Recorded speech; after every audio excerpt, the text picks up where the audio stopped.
What's your biggest pet peeve about drifting? Ugly cars. Solid. Yeah. Black wheels. Oh God, black wheels. If your car doesn't work, don't tandem with people.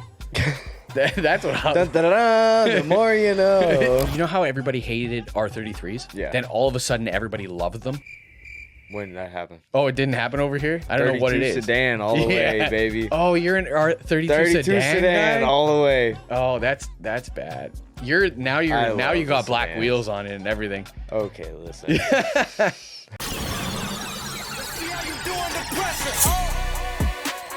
I've been wanting this shit forever. I've been in the field with whatever they throw at me. Brush it off, pick myself up, moving on to the better. Hey. Ain't no errors, baby, it's a new era. I wake up early feeling rich like I'm Kesha. I get to the paper, boy. Welcome back to the #1 Drift Podcast on YouTube, presented by Injuku Racing. My name is Dawson, and today we have... Mike Martino of Design Shop React. Hell yeah. The one that did my livery.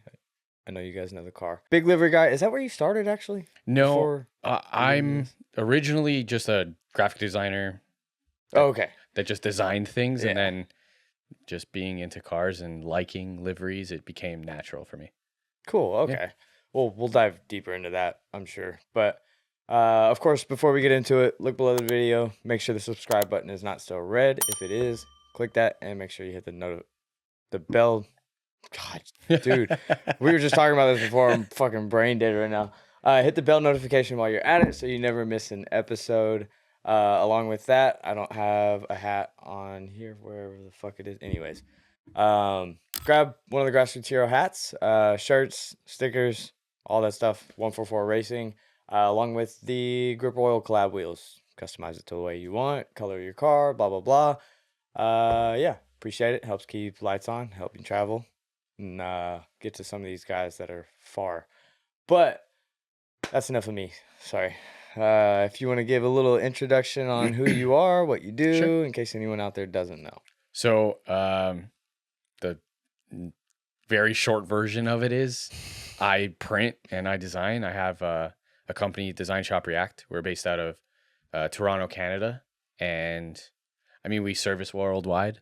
So even though we're in Canada, a lot of our customer base and clients, because of automotive niches, are all over the US and a little bit further. But yeah. I would expect the US. Yeah. It's becoming more and more of a thing for me to deal with a lot more US clients now. But yeah, we do print of any sort, not just liveries. Yeah. And yeah, we do merchandise, apparel, stuff like that. Cool. You know, like we did the chase-based stuff for this weekend. All those shirts. Yeah, I saw your video. Those took forever. Yeah. Yeah, I'll print, I'll design, any sort of design, really. Merchandise design, product packaging, stickers, liveries, obviously. Yeah, just kind of all of it. Crazy. Just kind of all of it. A lot of commercial stuff too, behind the scenes. Like most people don't see the commercial stuff. Sure. I mean, that's also where all the money's made. It's just not the fancy, flashy stuff. Yeah, it's hard to make it look good. Absolutely. And like, unless you have a TikTok that has 1 million followers. Right. It's different. Like, it's just people that are just always going to be there to like it. Ooh. Yeah. So it's hard for me to make that look good. But yeah, we do lots of that too. Yeah. Sick. Well, we'll dive deeper into that too. Of course, I have plenty of questions for that. But again, in town for Polecat. Yeah. Chase Bay's customer appreciation event. So just what do you think about it? How was it? I loved it. It's now I slowly am driving more and more tracks outside of my normal. And this event and track specifically was probably on it is at this point my favorite track. Yeah. Because of the elevation, because of the speed, the diversity of the track. Like it feels, who was I talking to? I think it was Simba, actually. He said, it feels like an exaggerated, exaggerated larger US Air. And that's how it feels. That's what a lot of the final bout guys were saying. I've driven US Air for, at this point, 10 years. You know, this is the 10-year. Crazy. And never even been. Whether going or driving, like I've been around it for that long. Right. And it really does feel like that. US Air has so much elevation, and there's 2 tracks, so you get a little bit of a mix to it. Yeah. And it has a lot of elevation with entries, like you're entering into elevation, which at Polecat, there was that turn, the one that has the super steep downhill. Oh yeah, what were they calling it? I don't even know what number it was. It was. I'm horrible with the numbers. Yeah, no, I had no idea. But I that know the turn was, we went on the golf cart for like a ride just to see the track. I was so intimidated by it. Like, I was scared. And then driving it, it was incredible. It throws, there's no work that needs to be done. Yeah. You can toss it in, and it just hit. Why? I had to fucking work for it, dude. No, I don't know what it is with elevation changes. I need to figure out my gearing. That's the problem. My car throwing it into it, just it does the same thing that it does at US Air. Is we have an entry right at the grid. Basically, you're right off the grid. The first turn is exactly the same turn. Not as aggressive. The one at Polecat was much longer. It had a way deeper and steeper incline, decline, whatever you want to call it. But it does the same thing. It just, the way it like compresses and tosses you up the whole thing. I didn't even think about it. Yeah. Which is weird, because when we drove it on the golf cart, I was quite intimidated from it and very like uneasy. When I did my sight lap, I was, yeah. And like, when are we getting back to the straightaway? Like, Oh, it was when so does this end? long. That's the problem incredible. I had. That's the problem I had in Assetto. By the end of it, I was tired. So in real life, it was worse. As soon as you get to that last really long left-hander, right before the straightaway, you like. I just started shutting it down before I got to that turn. After that, the one that's right before that. Yeah, I know what you're talking about. I was done. I'm like, bro, no, I'm done. I couldn't physically stop myself from drifting. Yeah. Because it was just, the track flows somehow so well for drifting. I have no idea how it's possible.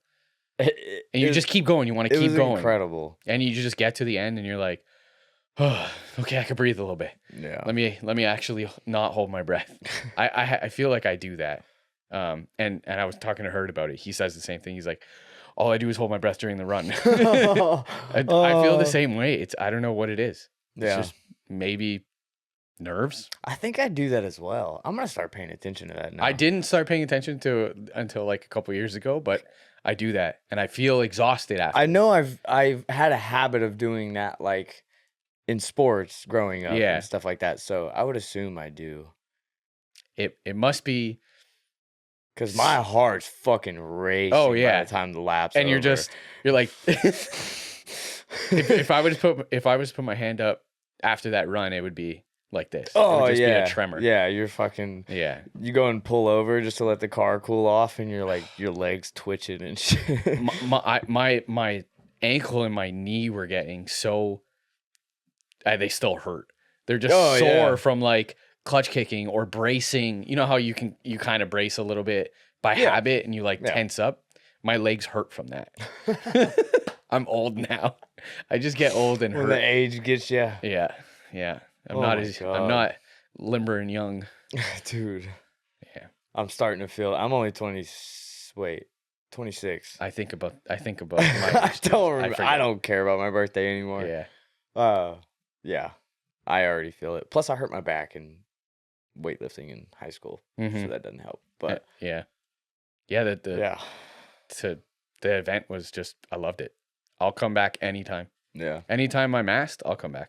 Oh, that's what I told Chase at the end of it. I was like, dude, you need any help with this? Yeah. Like, whatever. Set up. I don't even care. It's 30 minutes away. Just hit me up. Yeah, you're lucky. You're really close to it. We're 13 hours away. It's not that bad. It's only 13 hours? It's 10 to the border, roughly, and then 3 from Windsor to Toronto. Huh. Yeah. Okay. Yeah. It's not horrible, but... Yeah, that's not bad at all. It's not great. I mean... I'd rather half an hour. Fair point. Yeah. Props to him for going in blind on making the event. Because Especially never doing an event. I know, but I mean, fortunately, he has a good group of friends. Simba, Absolutely. Jimmy, like Knuckle Up and Final Belt to help guide, and then you got Nick Swan. Like Nick's I don't even know how do you explain Nick. He's just the best. The best. I want to point something out here, actually, because, well, let me ask this question first. With the Chase Pays, like, nonsense, Mm-hmm. like how people give him backlash and Mhm. stuff, what is your opinion on that? Because I don't understand it. I think his parts work. so. I think it's a mixture of R&D and being an American brand. So this is how I look at it. People are going to look at it differently. I'm curious because you don't live in the U.S., Mhm, so I just how it's Yeah. seen elsewhere. I think so in drifting, especially in my niche of drifting, I would call it, is more Japan, more Japanese style. Mhm. We deal with, those brands, Japanese brands. Yeah. And then when you introduce something like an American brand, we'll just make it the one it is, Chase Bays. Right. You start introducing it as Americanized style, right? Yeah. We'll go that direction. And I think that when you're making your product and things aren't exactly perfect, especially if you're selling lots of it, you're going to have failures. But if you learn from your failures and you change the product, why can't it be better? Yeah. He's not selling bad product. He's obviously learned from his experience how to make great product. Yeah. I don't know about you, but I wouldn't want to be selling brake products. Absolutely not. So that's what I'm saying. He Hell can you were driving when he was driving the E36 and we were standing at the wall. Yeah. That thing, his E36 was flying Unreal. down the straightaway easily 150 miles per hour. Yeah.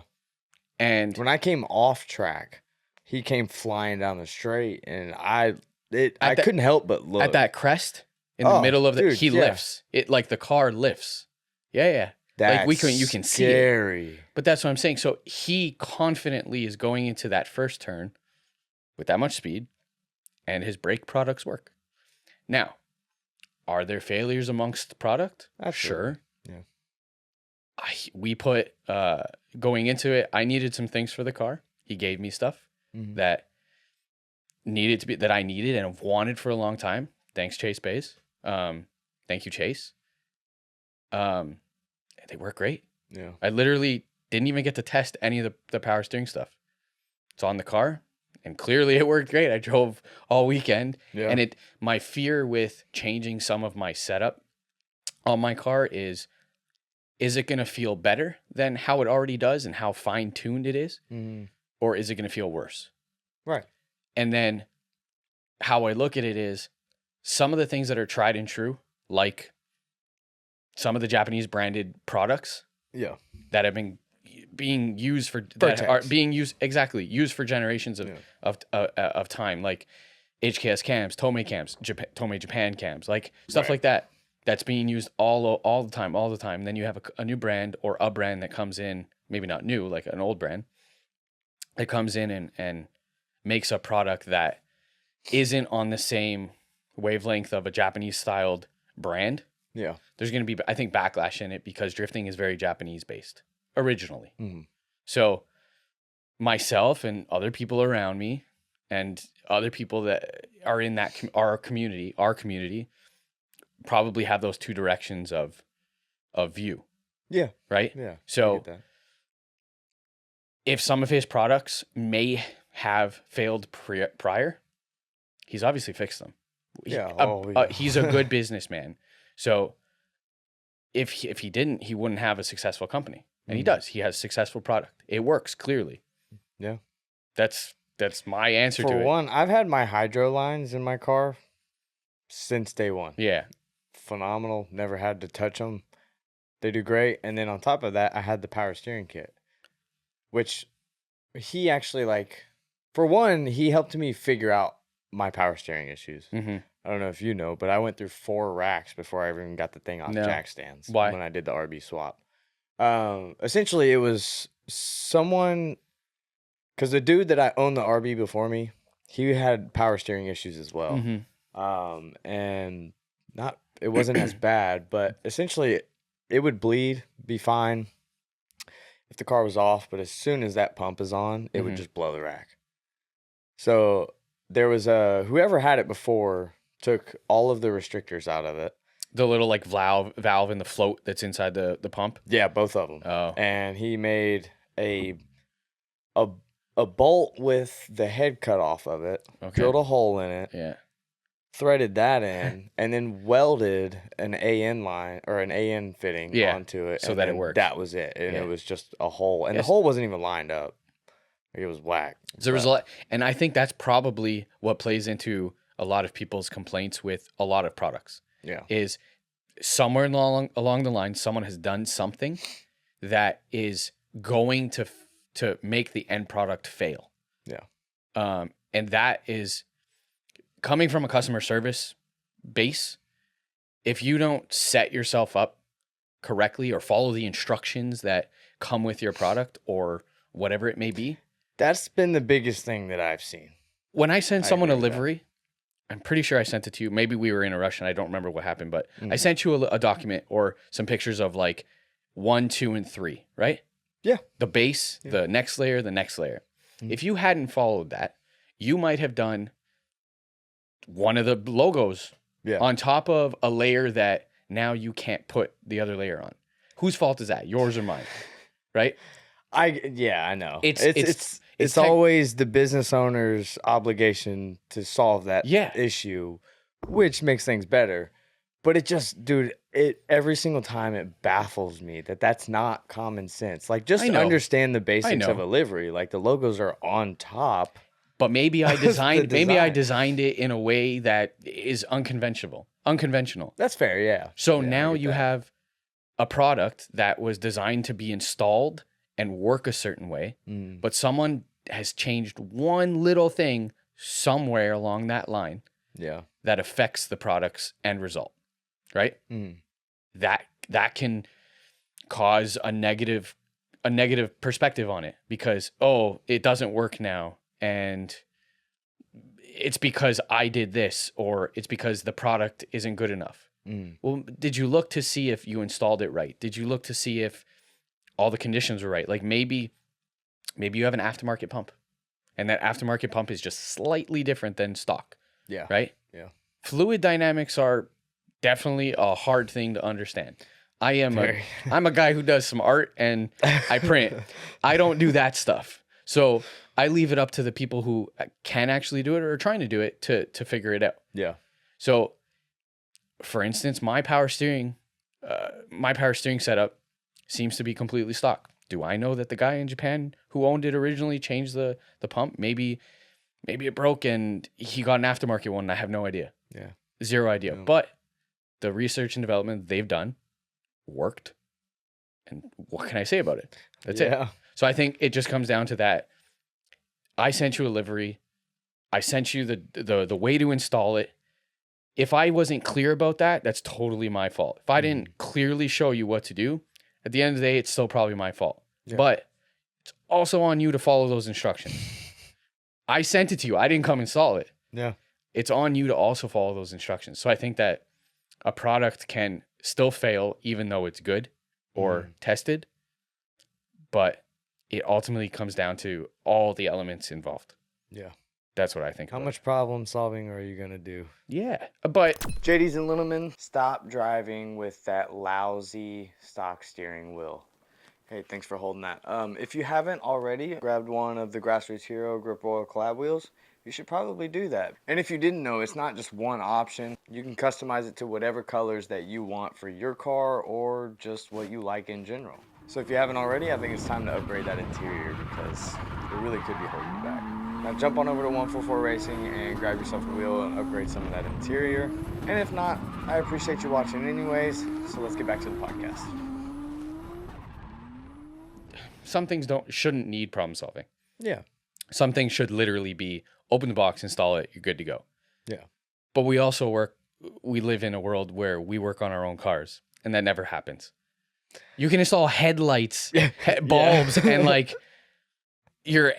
that's the only objective on your list, and you're gonna install bulbs. This happens to me all the time when I do small stuff. You go to install something small, and then you realize you start taking it apart. You're like, well, this isn't gonna work now. The plug's different because somewhere down the line, someone changed something, or it doesn't fit, or you got sent the wrong one. Like that's how it happens. I feel like every time I work on, this just always happens. I don't know why. Every time I work on my fiance's car, I'll order like some stuff to make the car comfortable, better, Right. more enjoyable for her. I go to install it and I'm like, this doesn't work at all.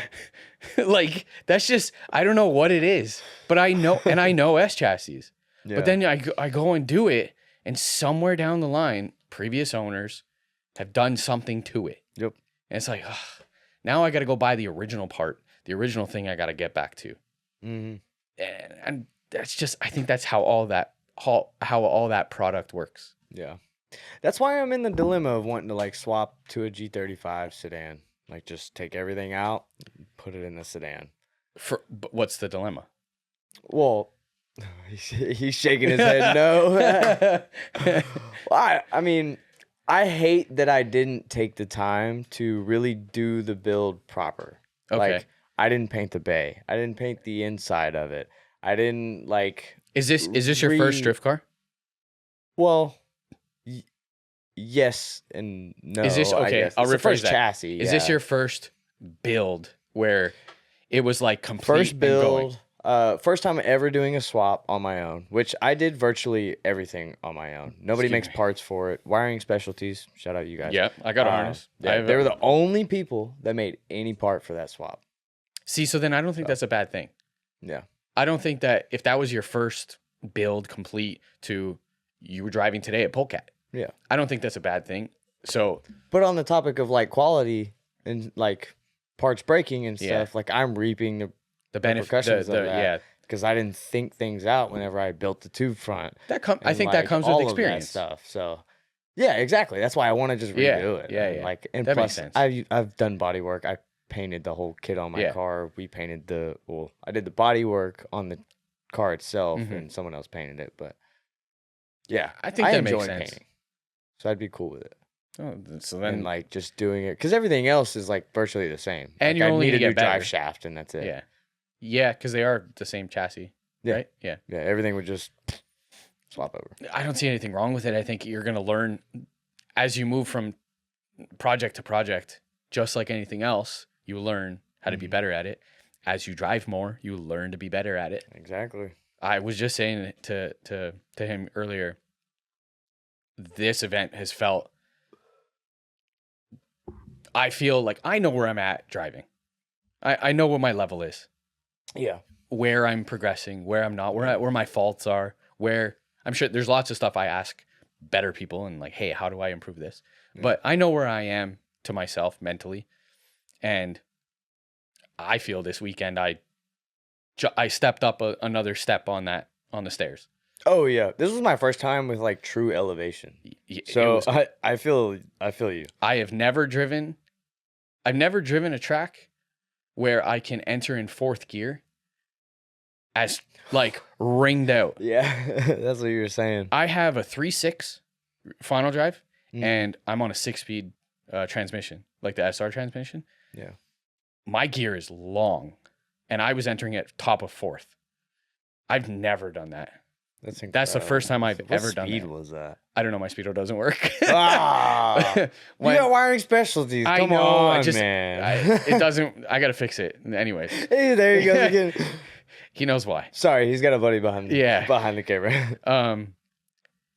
It's getting fixed over the winter, but it doesn't work. I have no idea how fast I was going, but I know top of fourth is fast, Yeah. and I've never had the ability to do it with any of the tracks that I've driven, but Mm. two, the not skill, but the balls to do it. I don't know. I've always been afraid of it, and it just felt comfortable this weekend. Everything about it, the Nice. way the car drives, making the power it makes now, and the motor setup, everything about it is the same thing. You learn where to change or where to make things better. So switching to a new chassis and building another car, you're going to learn a ton of stuff. I don't like doing this now. I want to do this. Yeah. I don't want to do this on this chassis. I want to do it this way.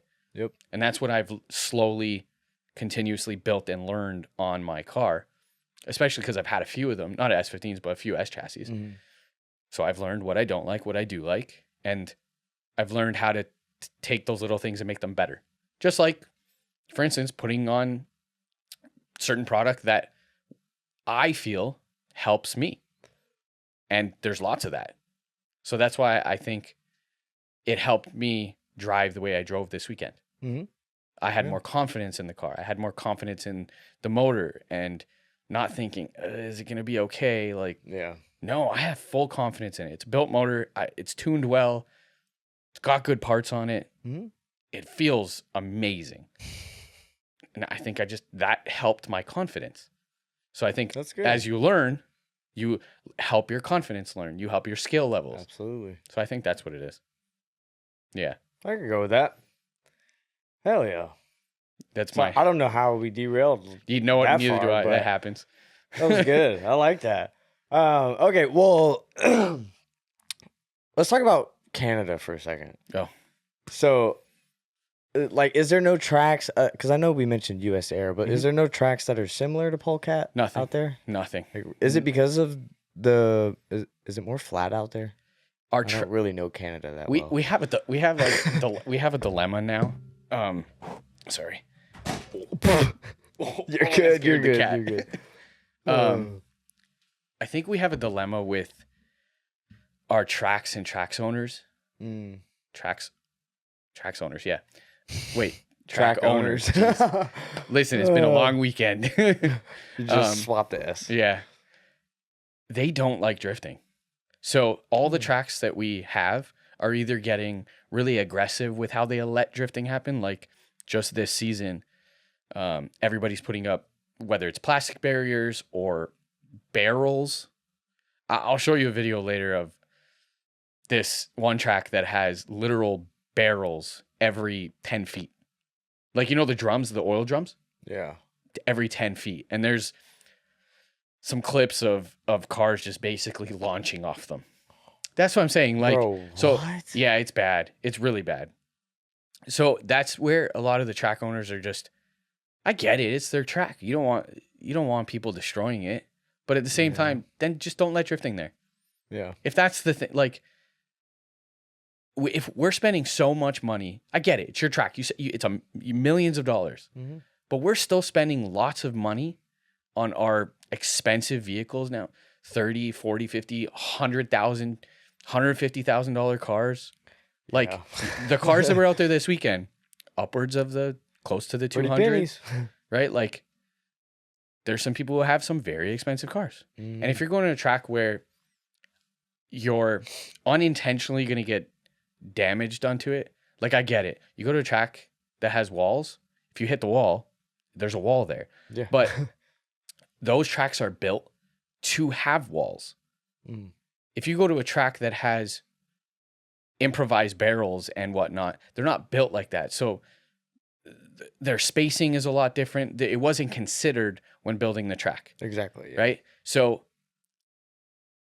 we don't have good tracks that have elevation like Polecat, have the ability to drive it like Polecat or US Air or Summit Point. I love that one. Summit Point, the one in Virginia. Uh The one that Well, DOD is going to be at next weekend. oh. I have no idea actually. It's also a track with tons of elevation. Hmm. But they let drifting happen there, and if there's an issue like it needs grass, they do it. They get Yeah. it done.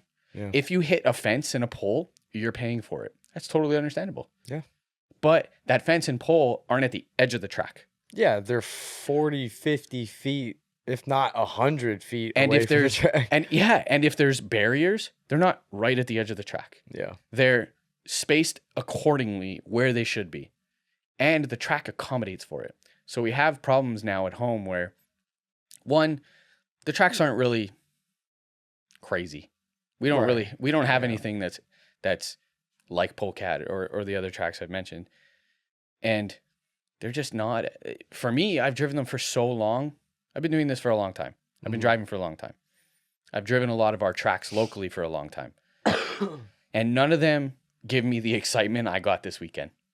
Not even. Yeah. Like, this was like peak drifting for me. yeah. Even So for far, me. yeah. Look at the diversity of drivers we had there. And everybody loved it. I didn't hear one single, and maybe someone did, hated it, but like I didn't hear one single person go, I don't really like this track. Oh no. Everyone was like, I'm willing this to place bet. is amazing. I'm willing to bet every single person says, yes, I like this track. Yeah. And we don't have that at home. From a videographer standpoint and like just someone that makes videos for a living, beautiful. Scenic. Dude. Super Oh scenic. my God. And like coming in too, if you didn't know the track was there or you didn't have massive nappy boy rigs and stuff beyond the A big trees pink to and see, black like you would trailer. never know this track is No, there. Like no. at all. Even when we first drove into it, I was like, I don't think we're going the wrong. I'm driving beside Are we this. driving into a go-kart? I'm driving into a farm's driveway. Dude, yeah. And there's donkeys there. there. Like, I just, funny. it was, you don't expect it to be there. And then you get in and you see this beautiful, well-maintained track. Yeah. And of course it's fall too. So Yeah, it's like the trees are beautiful. orange Yeah, and green. that's cheating. Oh my God. Do you guys get snow down here? We were just talking about that. Yeah. You do? At least once a year. Yeah. At least once a year. So you don't have like snowplow trucks. We do, but usually they're not prepared. Okay. Yeah, it was just a conversation because Yeah. we have plows and salt and Oh yeah, no. We Every get day. 5 inches and like everyone here loses their mind. It's stupid. 5 inches. That's a good day for us. Fair. Yeah. So sorry to No, you're so good. to go back. You're good. So yeah, we just Canada. I don't know. We don't.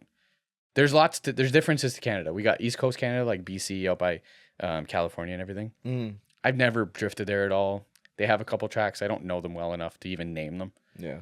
But on our side of Canada, we do have Montreal and Quebec. They have some good stuff there. Drifting is really big in Quebec, but it's very segregated. Like, they don't necessarily associate with Ontario. Ontario is our province. Quebec is the other province. And they don't really, it doesn't really like transfer Yeah. over.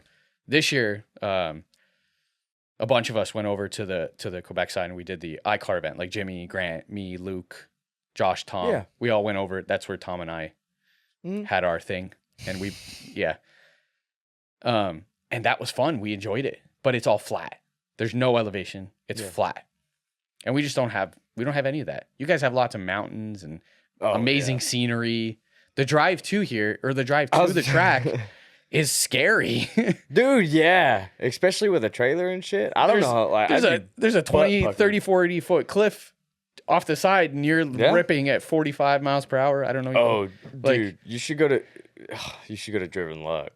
Is it? It's literally at the top of a mountain. That's cool. We Like, don't have it's that. Nuts. And that's like in Japan. There's tracks literally at the top of mountains in a quarry that someone dug 100 years ago. Like, we don't have that. Everything's flat. Yeah, it's just flat. So it's not as fun. That's fair. This weekend, this event was, like I said, I think it's my favorite. I'm willing to say it's my favorite track. Right? Yeah. Business wise, I should, because it makes sense for me. I get asked a lot why I haven't. And I think it just comes down to not knowing if it's the right move. Yeah. I think that's all it is. I don't know. And I also don't know where I would go because I don't want to move somewhere where we have the same climate. As much like I love winter. I'm a winter sports guy. I'm not great with super Complete hot stuff. opposite. Yeah, you want the hot. My whole dad's side's from Arizona. Oh, and, like, yeah. the desert and shit. So Yeah, I don't want that though either. dude, it's I love it. Yeah, see that's my problem. I wouldn't want all the heat, but I don't want to not have a little bit of winter. Yeah. But we have a lot of winter. Yeah. It's You want all the seasons. yeah, what you instead want. of winter and construction. Yeah. Those are the two seasons we have. In this area, that's essentially what you're gonna get. Yeah. See, and I have no idea where I would let's say I were to ever move to the States, I have no idea where I would move. I like Connecticut. It's beautiful there. Yeah. They have like a little bit less of a winter than we do. Mm. But I don't know. I really, and it's not far from home if I wanted to come see family. But I had no idea. No idea. Okay. I ship stuff. I ship worldwide. So Well, I know. it I know works. that like regulations and stuff like that, especially when it comes to business, is atrocious in Yeah. Canada. And like I've lived here in Tennessee my whole life. And we're spoiled here. Why is that? Like Tennessee's tax laws and Oh. all that stuff is amazing. Most states, well, I won't say most states, but a lot of states, you get taxed both federally and then like you'll have a state income tax. Okay. No state income tax whatsoever. Oh. For Tennessee, it's There's- just there's- federal. I feel like there's That's some it. states I've been at when there's no taxes. There's places where there's no tax, or it feels like, or maybe I'm just. Well, Part of me doesn't yes pay and attention no. to the like there's receipts. Indian reservations and stuff yeah, where we it's ha- like yeah. essentially a different government. Yeah. But, We have the um, same thing. Yeah, You're not paying taxes on Each, on the each reserve. state is governed Differently. separately. So like you may have 9.98% tax here and then like 12% tax somewhere else. It's or the something same like for that. us. Our different provinces, which are your states, Right. we have different taxes for those. Gotcha. Ours is 13%. Like Ontario is 13%. Yeah. So it's high, but I'm sure there's higher here in certain places. Oh yeah. Yeah. Yeah. God, you get into business stuff. Yeah, and it sucks in that aspect. But what's great is I don't have to charge tax to you guys when you're buying stuff. That is true. You technically get a nice big discount on stuff because I charge in Canadian. And they look at the regulatory. I'm looked at as an exporter, Yeah. so it works. But Everyone's happy in the end. exactly, I mean, I could be happier with some more money, but Absolutely. yeah. Well, you don't have like tax benefits that you can get out of owning a business like you would here, right? In what way? So like just this room, I could write off this Oh, yeah, whole we can do square that. footage. Yeah, you yeah. can do all that, Yeah, right? Okay. I mean, I have a full shop where if I were to have it at home, I could Yeah. definitely write off percentages of it. okay. Yeah, Cool. yeah. We can still do Yeah. that. Like my truck. So like you know how people watch this stuff? This Yeah. is like what they watch at home. Yeah, Drifting. Since I make content, Yeah. it's hard for me to watch like drifting related content now. I watch travel stuff because I I've do never too. been outside of the US. So like I think you told me that when I was in Cuba. You're like, what's you? I've oh never been yeah, to like Cuba that was a before. fucking what? By the way, that Growing trip, up, that like- trip that we were talking sucked. It was. We just had a bad experience. It was a good trip. I'm being mean about it. It didn't suck. It was just there was a lot of things that went wrong on that trip. But Cuba is I couldn't believe that. I didn't realize because I'm oblivious to it. But I didn't realize Americans don't really go to Cuba because of the stuff. We've never been able to. That's what I until I think recently. There's some ways to be able to go. And I was ignorant to it because I had no Yeah. idea. But I didn't know that was a see, I love that. Like, Yeah. I love feeling how other people think and stuff. Yeah. From other countries. When you all said it, that, I was man. like, "Why have you? What do you mean you can't go to Cuba?" Like I was completely This is an ignorant. idiot to it. talking about. That's just me being completely oblivious to Yeah. things that are normal. I think. Yeah. I mean, we're dumb Americans. We use Fahrenheit and shit. Yeah. You guys need to switch over to Celsius. It's much better. Yeah. Ah, hell. Where were we? I don't even know. Well, actually, I want to ask this. Does, like, the government regulations and stuff hinder on, like, cars/drift community at all? In what way? Because, like, here, like, you can do essentially whatever you want to your car within reason. But, like, you go to California. Yeah, and you can't. And you throw a muffler on your car and you're, go It's- to hell. It's the same thing. Especially every province has its own laws that are mostly governed by what's it called? The officer's discretion. Like, yeah, if you have too dark tint, there's a certain percentage you can't have. Decibel ratings of they're starting to put like decibel meters in certain like neighborhoods and places to get the people who have loud stuff. Like a bike, a motor, like a Harley's louder from factory. Right. It's just crazy. But Yeah, we have those things. Like you're not supposed to modify your car. Obviously, you know, they're gonna go after camber, lowness, all that kind of stuff. But for the most part, yeah, it's the same. You shouldn't. They don't want you doing it. Our emissions stuff. What do you guys call it? Smog. Smog? No, that's a California thing. Here doesn't exist. We have emission stuff like where you have to have a catalytic converter and things like that. Yeah. That those laws are sort of like changing every day. And they're all over the place. Like you used to have to get tested when registering your car. And I don't know, they're kind of like all over. Emission stuff changes like that frequently. God, that would get on my nerves. Yeah, it sucks. Yeah, I paid like $60 with a specialty plate to register my truck, and then like it's like $30 or $40 to renew it every year. Yeah. And I just order it online. It gets shipped to me. It's great. I know that like my truck, I'm gonna delete it because it's an emissions diesel, and I will delete it. But I know in like California, I have buddies with the same truck, and they're like, "No, I'm not deleting it. Like it's too risky." That's crazy. Because of the whole California state legal thing, right? So I don't know. It's bad. It's like you definitely aren't allowed to do those things. Yeah. But way less looked at than other places. Okay. Yeah. So the laws definitely still play into our cars. Like my car, I drive on the street every once in a while. But if a cop's going to pull me over, like they'll get me for tint and a loud exhaust. But everything else, car's high. I don't have stretch tires. I've got good tires. Like I'm sure they can find some things to try and pull my plates for. Yeah. But it's probably not worth their time. They're going to give me an exhaust ticket and tint for the most part. Yeah. So, yeah.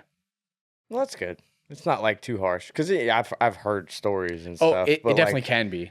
It's like back to but the we have that as well. Yeah, so officer's like discretion. Like if they really want to take you on something, they're pulling your plates and you're towing home. Oh yeah, they'll find a way. Exactly. No matter what. Exactly. You know, so it's really up to them. Yeah. Cool. Well, we can move on from there, but as far as like, I know you mentioned that there's not very many events like Polecat. There aren't any. Yeah. Well, yeah. What are the most like common events that you go to on a regular basis though? Like in Canada? Yeah. Or like where we are locally? Or yeah, because I know like you come down and drive with Jimmy and all them. So like, they're really just private days, where it's just kind of a free for all of having fun. Yeah, for the most part. What tracks is it? So we have a few. We have one called Gamebridge go-karts or Gamebridge is what we just call it. It's a go-kart track. Yeah, it's a kart track. It's technical, small, technical. It's great. It's fun. I've driven it so many times that the track owner today said something about saturation where they only want to have a couple events a year or a few events a year because they don't want it to be oversaturated where they just don't feel the same way about it. So that's what I've felt from our tracks is just for me, it's different. I've driven them for so long. Yeah. Some people haven't, and power to them. I would love to experience those tracks again with that same enthusiasm. I get that too. Yeah. I don't have it anymore. Yeah. Which is why I now will be okay with driving 13 hours to drive a track because I want that next hit. That's how I am. I want to experience stuff. I'm tired of like being so secluded and never going anywhere. Yeah. So it's all private days, little fun things where you're just hanging out with your friends, driving. It's nice. It's good. I enjoy it, but I'm also spending a lot of money to drive that, and I'd rather spend a little bit more, if not a lot more, to go and drive something like what we did this weekend. That's my perspective on it. Yeah, absolutely. You got to find ways to make it more worth it. Yeah, it's definitely pricey and more expensive. Car guy math, or whatever. The girl math. Yeah, I don't know. That's just me.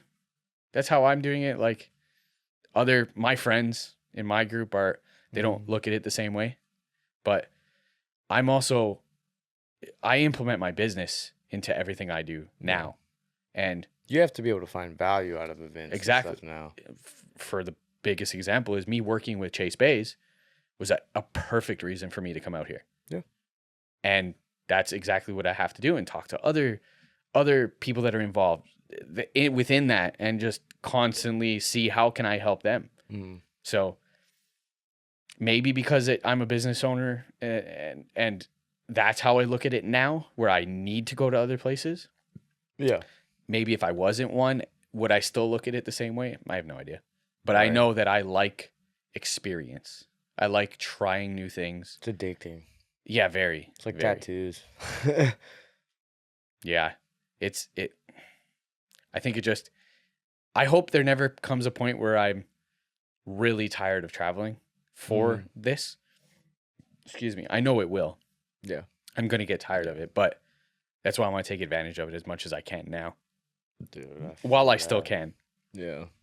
Well, as far as like events that you have gone to here, other than, you know, Final Bout, obviously PCAT that we're talking about a lot. What have been some of your favorite ones in the States to go to? So a lot of them I've gone to because of Final Bout. Because we get to, like, I work with them. So I get to experience both ends of it. I get to experience the back end of it, helping with whatever need be, and being the driver as well. Right. So because of them, I've got to experience all these different tracks for the most part. If we're talking about the States, US Air is probably still, it's like, that's just the one. Yeah. Yeah. I feel like it's my home track almost. Yeah. Like, and it feels weird to say, and it probably sounds weird, but I've driven there for so long and I love that track. And there's so many configurations. I've got to bite the bullet and go. You do. You have to try it once. God. Go to a Club FR day, like, just go and hang out and drive. Yeah. But yeah, US Air aside, Southwest Virginia, the Summit Point track was really fun because that's that one with that carousel where it has the 2 levels. Oh my God. Okay. Yes. Yeah, I know what you're talking about. Yes. Okay. That track is fun. Real fun. I'd love to try that one. And it has tons of different configurations. They're doing DOD there, Drifters of December. And from what I'm told, they have like 4 or 5 open tracks within there. Yeah. That's crazy. So, I mean, the facility itself is exactly the reason why people can go there. So I think that is probably one of my next favorite. Gotcha. Okay. PCAT's now at the top. Yeah. PCAT, US Air, Summit Point. Then there's other ones like PCAT jumped straight to the top like that. That's crazy. It didn't jump straight to the top in my wallet because tires, man. Yeah. I went through 10 tires, technically 8 because I blew up my axle and stub and everything is shot outside. But I would have gone through, I 100% would have gone through all of my tires. Yeah. Had that not happened, because that happened earlier today. If my car didn't break, I would have ran out of tires Saturday. And so many people were. Yeah. So I had more that were supposed to show up before, but they didn't. They didn't show up. Nope. No. Yeah, I absolutely would have gone through them. So aside from that, PCAT's still at the top.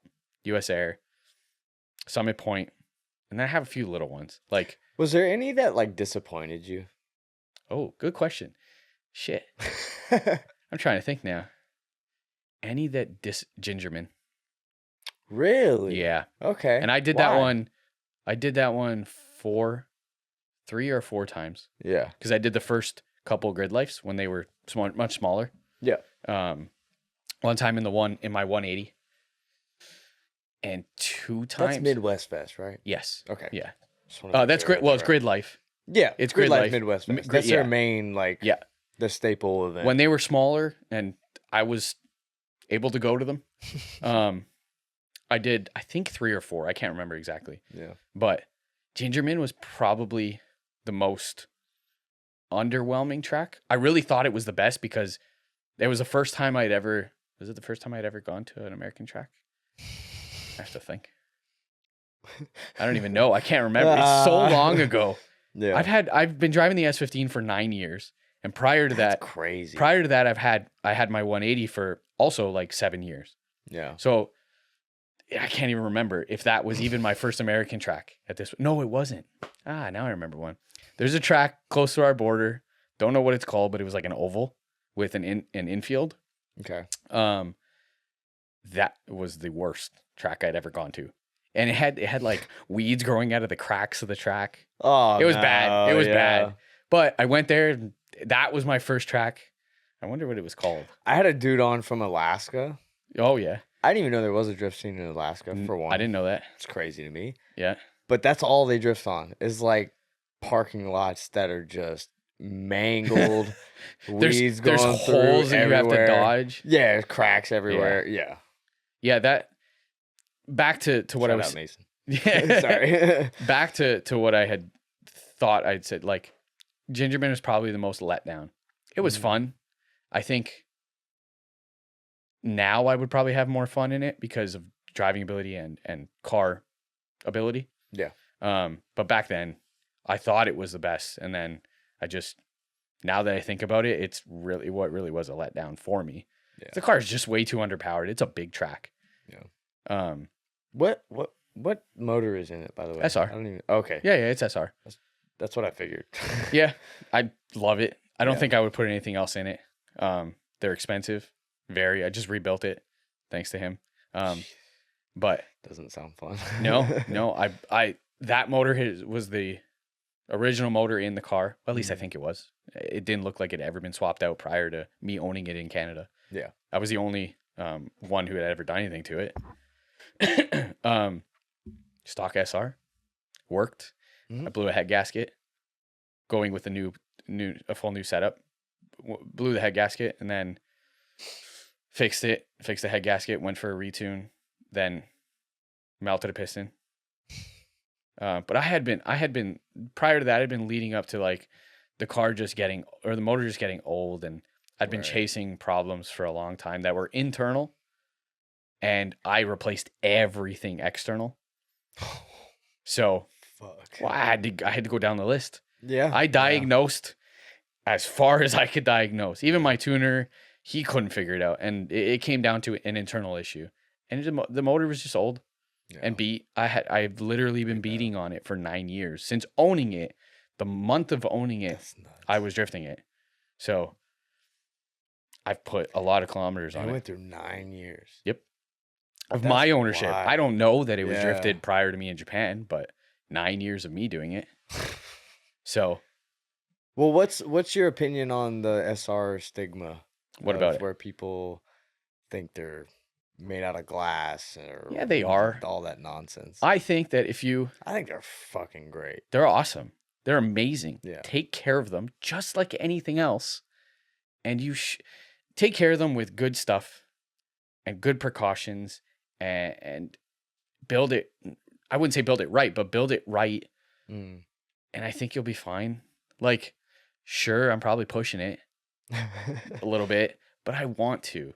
Yeah. I want to be able to do what I did today. Just the thrill of it. Yeah, like today if I had built the motor with like too much like not pushing it the way I want to push it, I feel like I wouldn't have been able to drive it the way I did this weekend. Mhm. Like I've never had the ability in that car to, in third gear, not have a worry of losing power or needing power. Like it was just there. Yeah. It's perfect. Yeah. It was roasting tired. Like I do miss that luxury from my car being VQ. I will say what, that. having the power with it? No, just No, knowing that the car would Oh, work. Like yeah. I hold myself back from tandeming a lot of the times, especially with people that I'm not really Mhm. too familiar with, just because I don't trust my car. Yeah, and that's I hate good. that That's good feeling. on your part, though. Yeah. There are people who don't do that. Yeah. Who are like, it'll work. No, I'm not. I'm not ruining someone else's Yeah, day that's because smart. my car is. A lot of pissing people me don't off. think that way. No, yeah. And I've been in situations with people who I'm driving with, and they don't think that way. Yeah. So that's good. Very good on your part. Let me ask you this: if your car doesn't work, don't tandem with people. That's what I'll. Dun, dun, dun, dun, the more you know. Yeah. I think that's. I mean, What's your biggest pet peeve about drifting? my Just biggest in pet? general. I've never asked anybody that. Shit. What's my biggest pet peeve of drifting? I don't know. I don't think Yeah. I've never been asked that. What's my biggest pet? I feel like there's so many things I don't like about drifting, but a pet peeve, ugly cars. Solid. I mean, yeah. Black wheels. Oh God, black wheels. Yeah. One of my I've teammates, bitched all about he that. does Y'all is know black I've wheels. bitched about that a lot.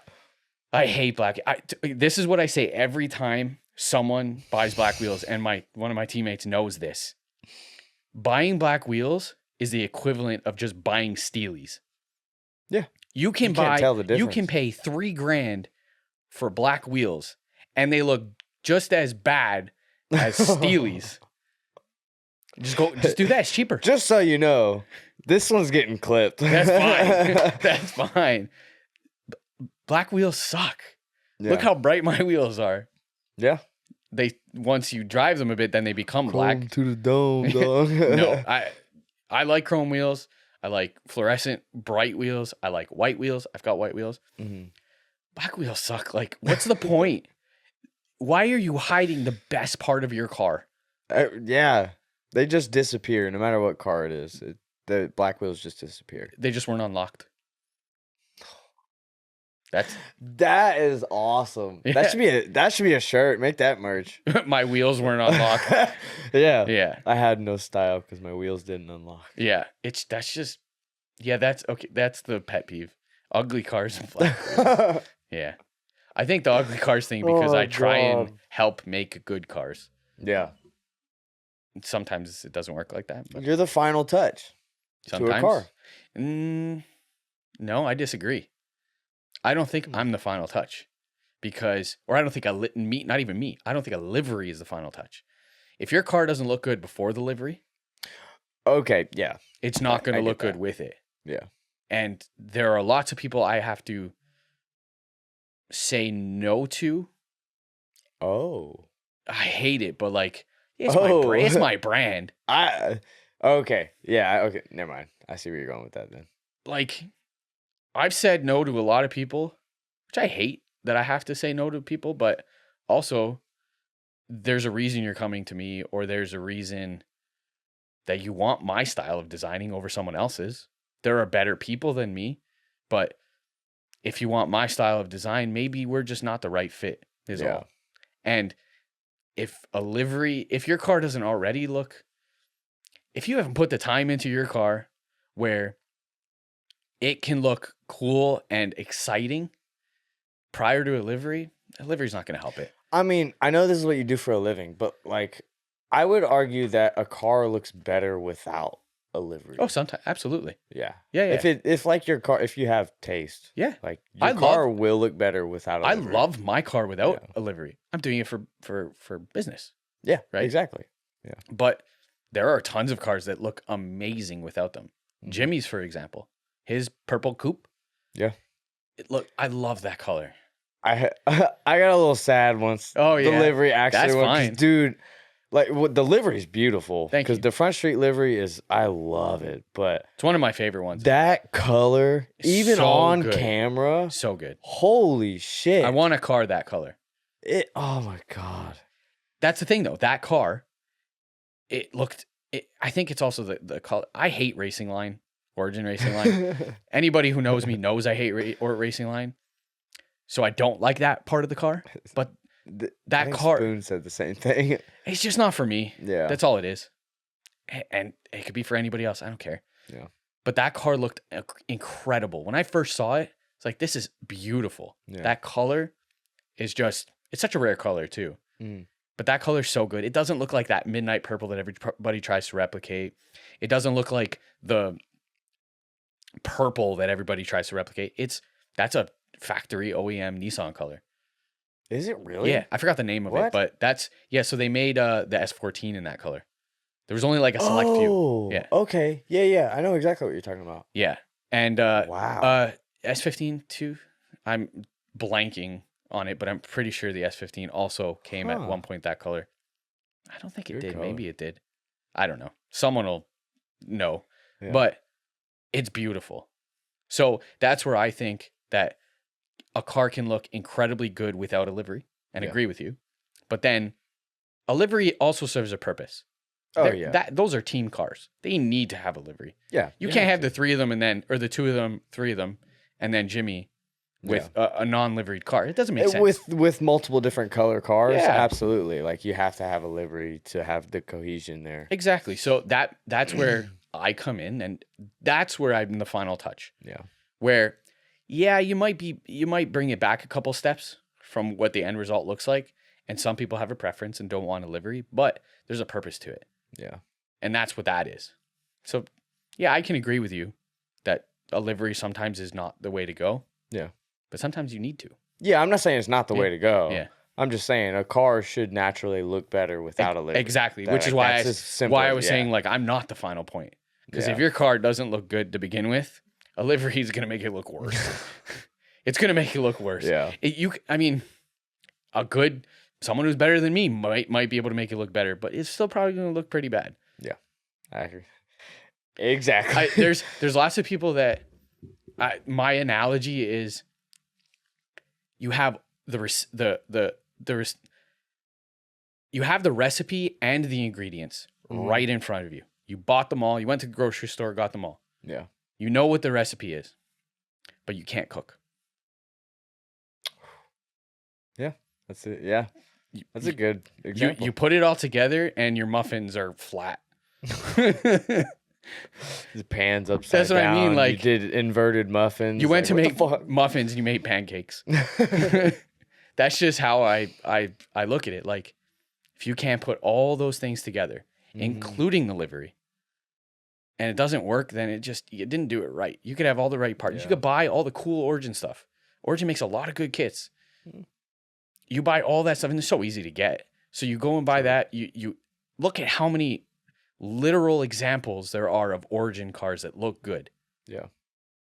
You can go and buy all that stuff and then put it together, and it just doesn't work. You did one little thing, maybe a couple things wrong, but True, yeah. you did something wrong, and you didn't put it together right, and your baking project didn't work. That's how I always look at it. So funny, I don't know dude. why. I look at it as like a recipe, Yeah. like a food recipe. I eat a lot. Yeah. Eat good. Yeah. That's the way to go. I did want to ask this. Sure. Do you? I think I know the answer to this. Do you believe that liveries should be earned? Yes. Which is why I think I say no to a lot of people. That's why I said I think I know the answer to this. Yeah. And I don't think I ever correlated it to that. I think it was more so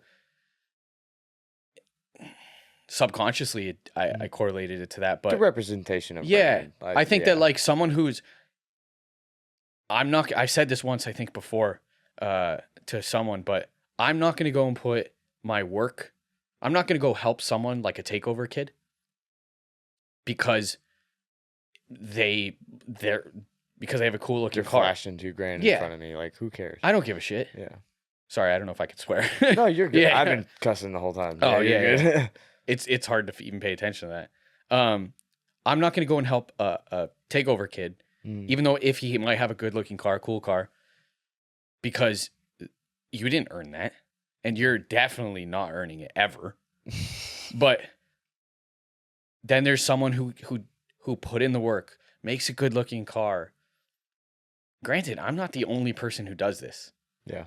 And there are better people. There are people who have a different style than me, right? But if you come to me wanting my style, maybe the work you've put in deserves, your car deserves to have a livery on it. I don't know. Yeah. I'm not saying I'm the writer of the rules, but I think, again, you put all that the recipe together. Does it allow for a livery? Yeah. Right? Yeah.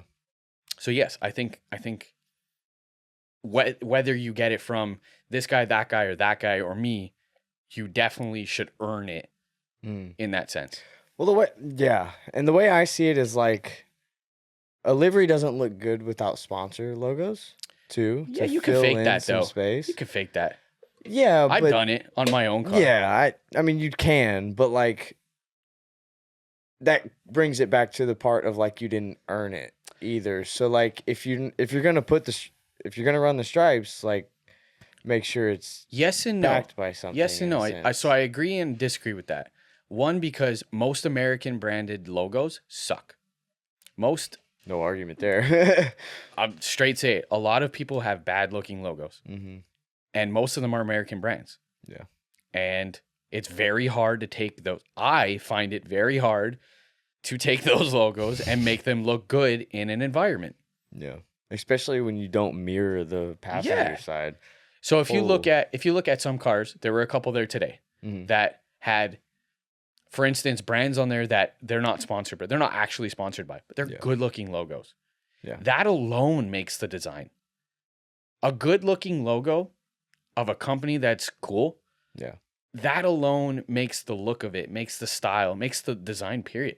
Absolutely. Like someone I was pitting with today, but that was beside me, has logos on that car that aren't American brands. Yeah. They aren't brands that they're sponsored by, but that car looks good because it has those things helping it.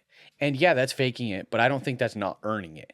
I think that's using your design style, your good taste, and putting it onto something like an art piece that works. That's a cool perspective. Yeah. I like that. That's how I look at it.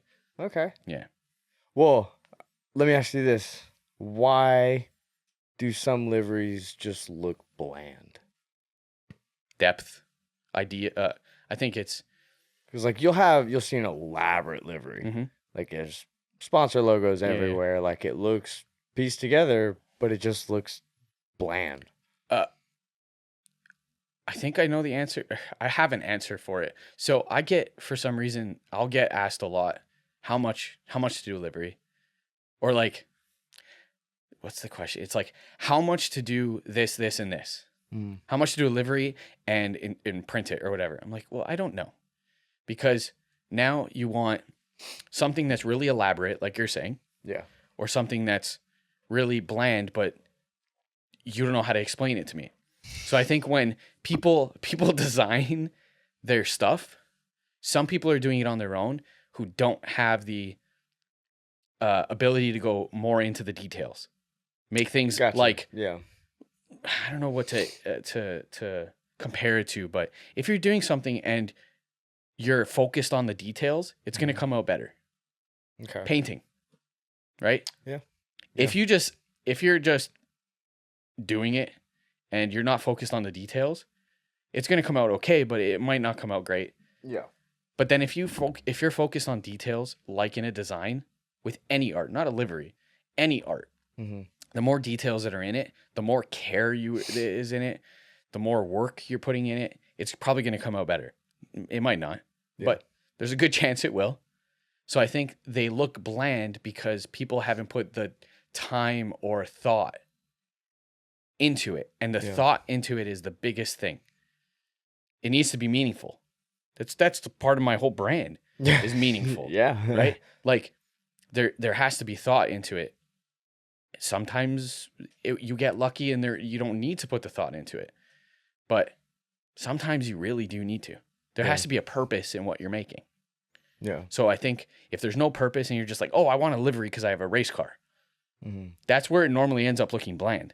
There are some cars running around that have a very bland looking livery that you're like, this just doesn't work. Where were you thinking? What was your headspace in this when you were making this? And I think that's where they end up looking bland to your point. Well, what are what are the key details when it comes to the design portion of the process that should be looked at more? Or I guess not looked at more, but like just known. I think your better understanding. Your inspiration, your like for me, my inspiration is cars in Japan. Yeah. And the style of liveries in Japan are very detailed, very thought out. That is very true. Right? Yeah. And even if they're not detailed and they're actually if you really look at some of them, they're incredibly basic. But because going back to our talk earlier, the car looks really good. Yeah. So you go and put something on there. Like that new animal style car. Whose car was that? Where like they had the the trunk was, I think it was the trunk that was It's probably Aaron. had some crazy Yeah, paint job on it. Aaron's incredible with like details. If you go Yeah. look, if you were to ever look at his car, he'll spend like hours on the tiniest little thing. There's an eyeball in I his love battle that. eye. In his battle eye, there's an eyeball. But that's those things, those little tiny details that someone has put time into Yeah. makes the final result. So going back to like your car doesn't look good to begin with, your livery's probably going to look bland because of it. But if you go look at some Japan liveries, some of them are really basic. But because the car looks so good, it makes the livery look even better.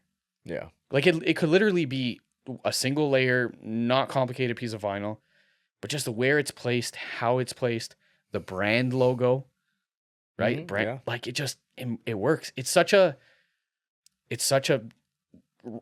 recipe that Yeah. you need to put it together right. And sometimes I do it wrong. Mhm. Sometimes I don't get it. Sometimes I do get it. And I'm happy when I do. But that's where the bland thing comes in, the details to look at. Aaron's car is a perfect example of that. Yeah. This is Sideways Hatch on Instagram. His car, he's put so much time and effort into the little details that, I mean, it's a lot. It's a lot. Aaron, sorry, but it's a lot. But it's worth it. Exactly. For him, it's worth it. Yeah. If you look at his interior, it's over the top. Like he put time into it. Mhm. And he had purpose with it. There's lots of things that I don't like on it, but that's fine. Yeah. You Right? don't need to. Exactly. Yeah. But they still look good. Even Damn if I don't right. like it. You can still have some form of respect for it. just Absolutely. because, for one, you know what all he went through. Yeah. Or at least the gist of Yeah, it. yeah. But, yeah. Yeah, that's how I look at it. Like there just are certain things that I don't like. Like there's dash mats. Like, you know, dash mats Yeah. that people put on. Yeah. I hate them. They're just, yeah. I'm just not a fan of them. atrocious. But that doesn't mean it doesn't look good in someone's car. Yeah. Right? But when you put a dash mat in and you make it have purpose and like it can look really good. Mm-hmm. But it's just the same thing for me. If I don't like it, then for me, that's what it is. Yeah. Yeah. Solid point. All right. Well, which one? Where was I? Fuck.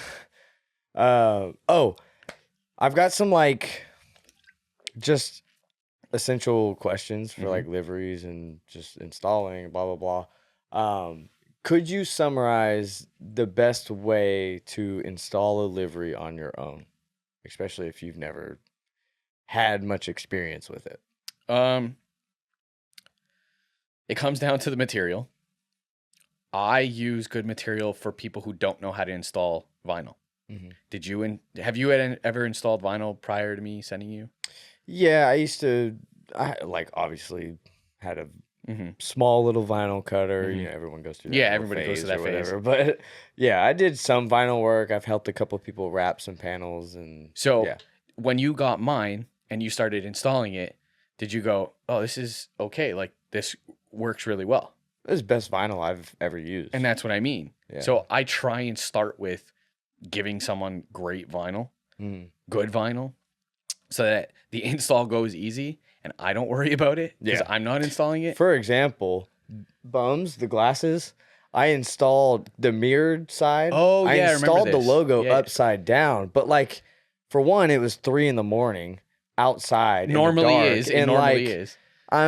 because my car wouldn't start. Mhm. That's a whole fucking story. Anyways, but yeah, I was like, I messaged him. I'm like, what? Can you what send do me a I new one? do? You asked Like, me do for I a need new to one. just get another one? Yeah. Yeah. And you're like, no, just try not peel to it- stretch it. when you peel and it just off. peel it off Yeah. and stick it back And on. if you It'll be do good stretch for it- like 20 more of those. And if you do stretch it, just hit it with a little heat. Yeah. That's it. Yeah. It's what was the full question? Well, shit, I gotta look back up. Oh, the summary of like installing a livery on your own. Yeah. So going to that is sending you vinyl for you to install it or someone else to install it. You just have to have patience and know that the vinyl that I've sent you, I don't know about other people because other people do use bad quality stuff.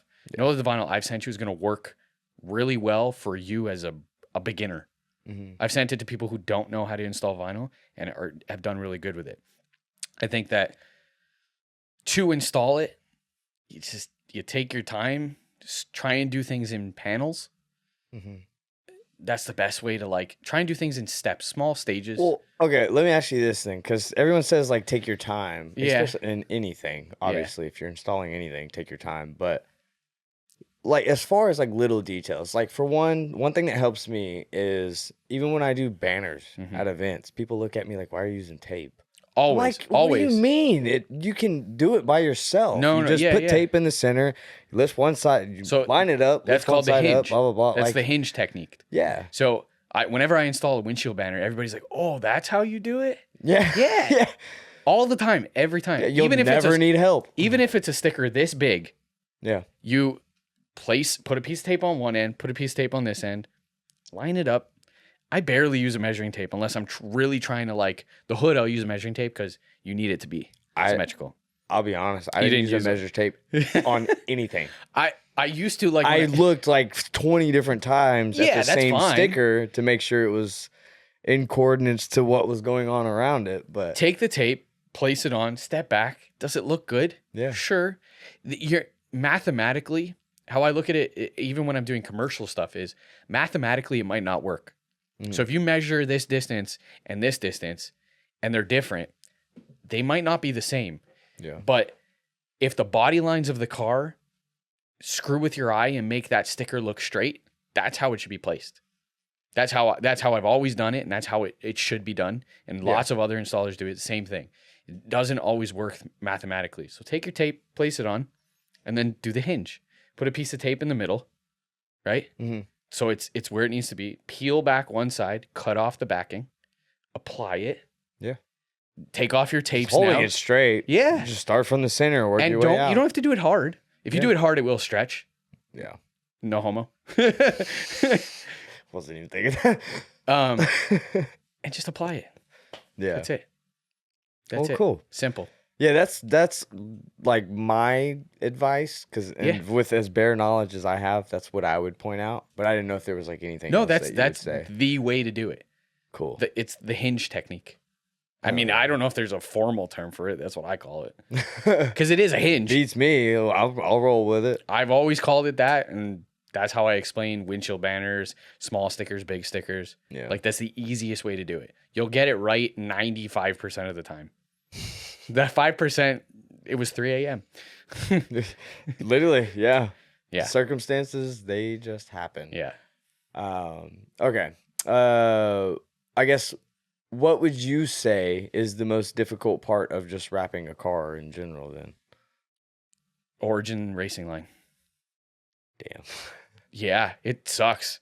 It's the concept of it. So, or the details of all the different edges and ledges and curves. Those are the hardest things. And if you don't know how to manipulate the vinyl for that, you're gonna have a really difficult time. I've been doing I'm it sure for a you long saw time. my back bumper. To be honest, I didn't look. That's the one spot I didn't look at the rear, because I don't think when we were talking, I walked around to the backside to see the vinyl. But no, so I'll go look at it. But It's only those, at the bottom. yeah, so that's fine. It's gonna get melted away. I saw it get ripped off today, anyways. Oh yeah. Yeah, so you're fine. Yes, the edges, going around the curves and the ledges. When you're doing a render, or when I'm doing a render, I'm not a 3D renderer. Renderer, is that the word? Yeah. So I can't compensate for those curves. I can only guess for them based on experience. Right. So when you if you think about putting tape down on a ledge, if you go to the flat section, you lose measurement on the overall. So you come down, you go on the ledge, you've lost however the thickness is. Yeah. So when you come down again, your vinyl is shorter, your position is moved up, right? So if I don't give enough bleed when I'm printing it for you to overhang, you might lose that. Oh yeah. So yeah. someone who's never done it might not realize that you have to do that and compensate for the positioning of it. So like the end of the vinyl might not be in the correct spot, Right. but you're also, You got to deal with a curve or an edge and then a curve at the same time. Mm-hmm. Those are the difficult ones. But the vinyl I provide, and most people provide, is good. And just how technology is advanced in vinyl. Yeah, it's become a pretty standard. Some way people of use doing really bad vinyl. stuff, but the good, if you're Yeah, paying, if you're using permanent vinyl, that's a bad thing. technically, the vinyl I give you is permanent, Yeah. but it has no residue transfer. So Oh, okay. it's so that's what permanent it in the is. sense of I use it for our motorsports because it needs to stay on better. Yeah. It's not going to take paint off. It's not going to leave a residue though, because it's good vinyl. And if you get good vinyl, you're not going to have that. But good vinyl allows you to do those things. Go around the curves, use a little bit of heat. Heat is your best friend. Yeah. It can also be your worst enemy, like overheating it, overstretching it, overshrinking it, right? Too much heat. You can use a blow dryer, a heat gun, a torch if you want to. If you use a torch, make sure you're not pointing it at the vinyl as you're installing it, Yeah. and you'll burn a hole in something. I've always heard it's better to get the most stretch out first before applying heat. It Is that depends. right? It depends where you're applying it. So if Okay. you're doing like an edge, you want to cold stretch it so that you want to cold stretch to a certain, you can only go a certain amount. You can't Right, overstretch. And certain vinyl doesn't react well with the stretch when you have ink laid on it. So like a lot of your vinyl is printed. If you overstretch that, it's going to discolor. Yeah, really easily. Yeah, I know what you're talking about. Yeah. So you can cold stretch a little bit so that it, say, wraps an edge. Yeah. If you hit it with some heat, it like shrinks and grabs it. That's a good hold. So that is what helps the vinyl to stay long and just be permanent in that sense. Okay. Where your livery, if you don't do anything to your livery damage wise, that'll last you. I mean, probably 5 to 10 years. Oh, I believe it. Yeah, it's Yeah. good vinyl. It's good. I use good vinyl, good ink. The laminate that's on it is UV laminate. Like it's gonna discolor eventually. Yeah. It's gonna slightly change, but it's not gonna be bad. Mhm. Like if I were to reprint it today, it'll be slightly different than it is now, but it's not gonna be bad. Right. Yeah. Yeah. So it's good quality. It all comes down to good quality. That's it. Okay. Oh, well, I know whenever I was getting my livery done, one of the main details that you brought up was please no chrome. What is it about Did I say chrome? please no chrome? Oh, I think Well, I because may be exaggerating. I that a think little bit, but yeah, okay, I know why we went on that one. But yeah.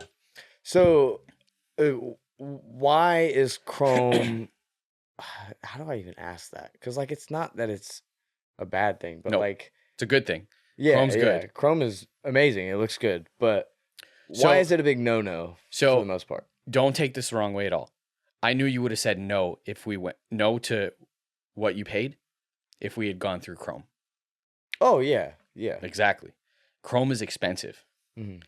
And people don't want to pay that, but they want Chrome.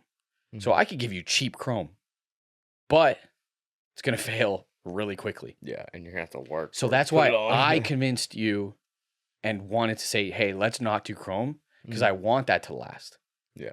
Right? Oh, I knew that going into it. I Some didn't people want to don't. do it. Some people don't. Yeah, because I knew for one, not even the price of it. Like, It's expensive. of course, It the price. I knew doubles the it. price was going to be expensive, but I didn't want to deal with Chrome Oh, it sucks because to I install. know it's different when Yeah, it yeah. comes to installing it. And I've Very never had different. any experience, and it doesn't need to go on a car that has sponsors. Most Chrome does not conform. Like you can get, there's different tiers of it. Like you can get Chrome that conforms to the edges, but isn't really shiny enough. Yeah. Excuse me. Then you can get Chrome that's really expensive that conforms to curves and edges really well, but it's super expensive. So it takes a budget and just triples it, doubles it, triples it. Like it can be so expensive, and that will typically turn someone off from going through the project because if I design it as Chrome, you're convinced it needs to be Chrome. Yeah. As the customer. So you see it like that, you're only going to see it like that. And then when we That is change the true, colors, yeah. you're going to be like, "Oh, but I'm not happy with it. I really loved it when you showed me it as Chrome." Yeah. So now I've failed as a as a salesman, essentially, Yeah. because Yeah. I've misled you, essentially. You know, I misled you to thinking that you should do chrome, but then your budget is not gonna suit that. And I knew what your budget was, or I knew what that person's budget was. Yeah. I shouldn't be selling them something that's crazy overpriced. If they're not gonna pay for it, I'm wasting my time and theirs. Absolutely. So I always try and cater to the person, but that's why I say no chrome for the most part, unless they're willing. Like most people who want chrome, they'll push for it. and they know that it costs enough. They know that it's going to cost that. Yeah. So I can tell when someone's really pushing for it, they know what it's about. Yeah. So then I'm fine with it. Yeah. But if someone's looking for like, they're very direct, like they know, they understand. Yeah. They're not gonna budge or And- bite, whatever. and they know, saying they know that they're going into a difficult install. Yeah. So that's why. Yeah. Hmm. It's a tricky one. Well, even on top of that, like I've noticed that majority of liveries, if not done like to a T, chrome doesn't show sponsor logos well enough. Yeah, it's because sometimes especially on darker cars, some directions it looks black. Yeah. It's just how it is. That's just chrome. There's not. Part I of mean, it. there's not really a way to get around it unless you can accent chrome with like white edging. Yeah.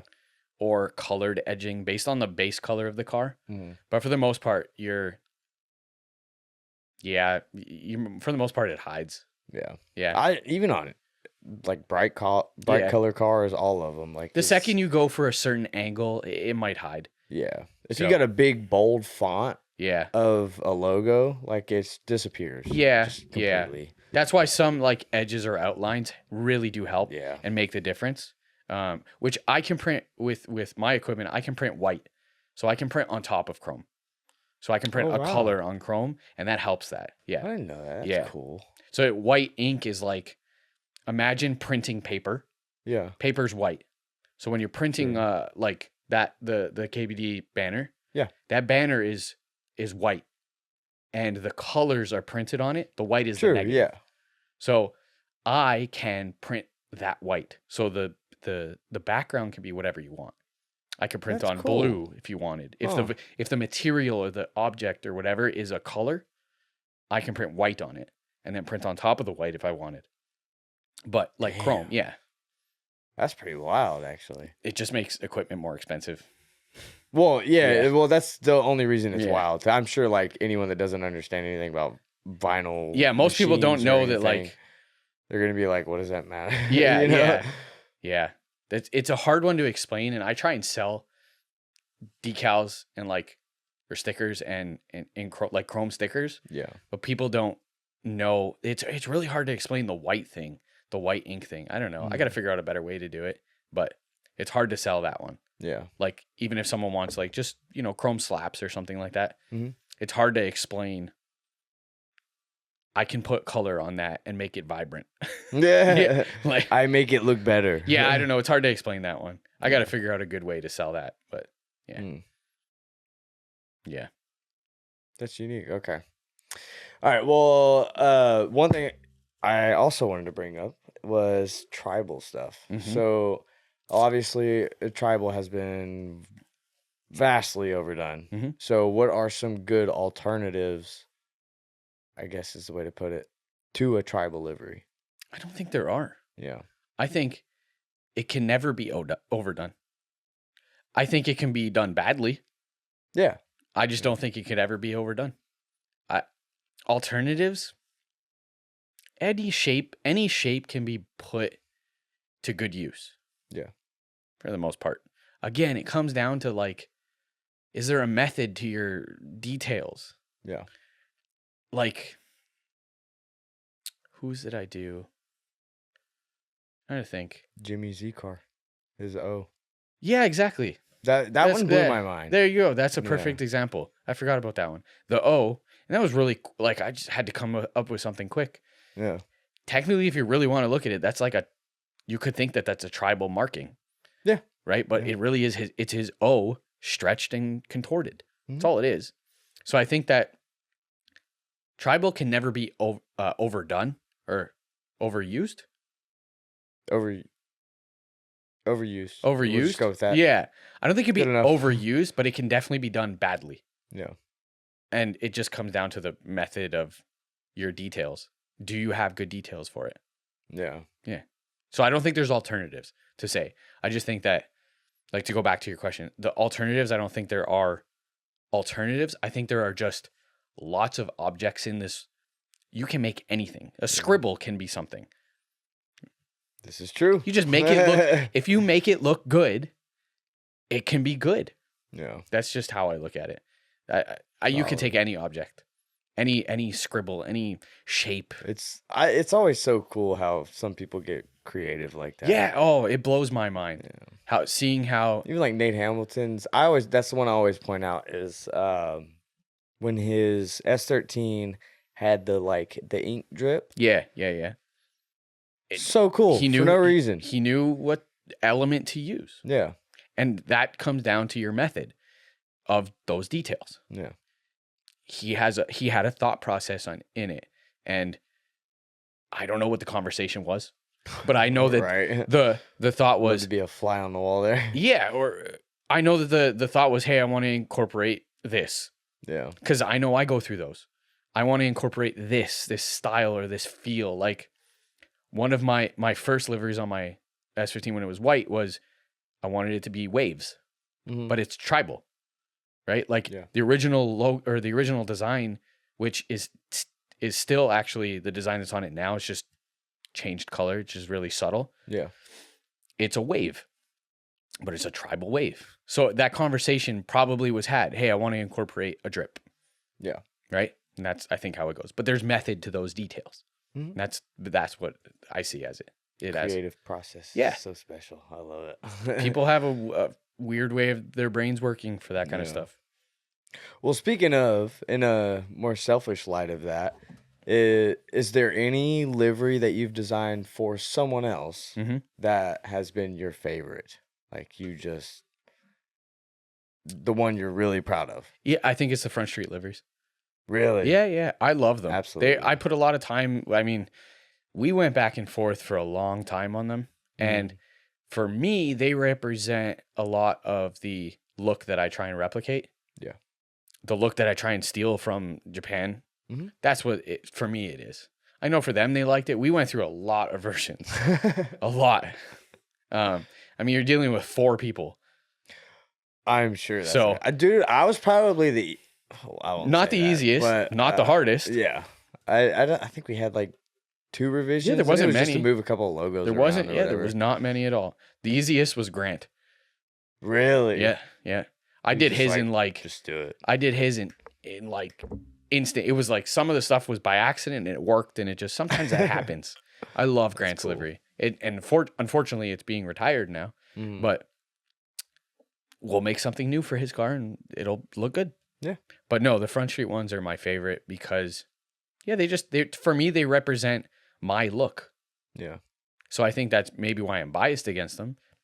They're not the cup of tea for everybody. Some people hate them, but I don't care. Some people hate artwork that has nothing to do with them. Yeah. It is what it is. Well, that's not to bring tattoos up again. It's the same thing. Yeah, exactly. It's like, because I kind of told you, like, put your creative image into it. Like, I don't have the brain capacity for this stuff anyway. So, like, put your touch into it. Tattoo artists, I'm the same way. Like, here's the basic premise. Like, do your thing. You went to that artist for their style. Yeah.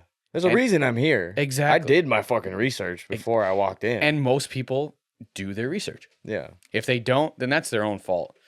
I think I get a lot of, I do think I get a lot of messages from people who haven't done their research and they just want a livery or they want a design or they want a logo. Like we do a lot of brand identity. So I make a lot of what someone's brand is and what it looks like, not just liveries, but a lot of people don't do the research and they just think, oh, that's a designer that I've seen his name. I'm going to ask him to do it. Maybe we're not the best fit though.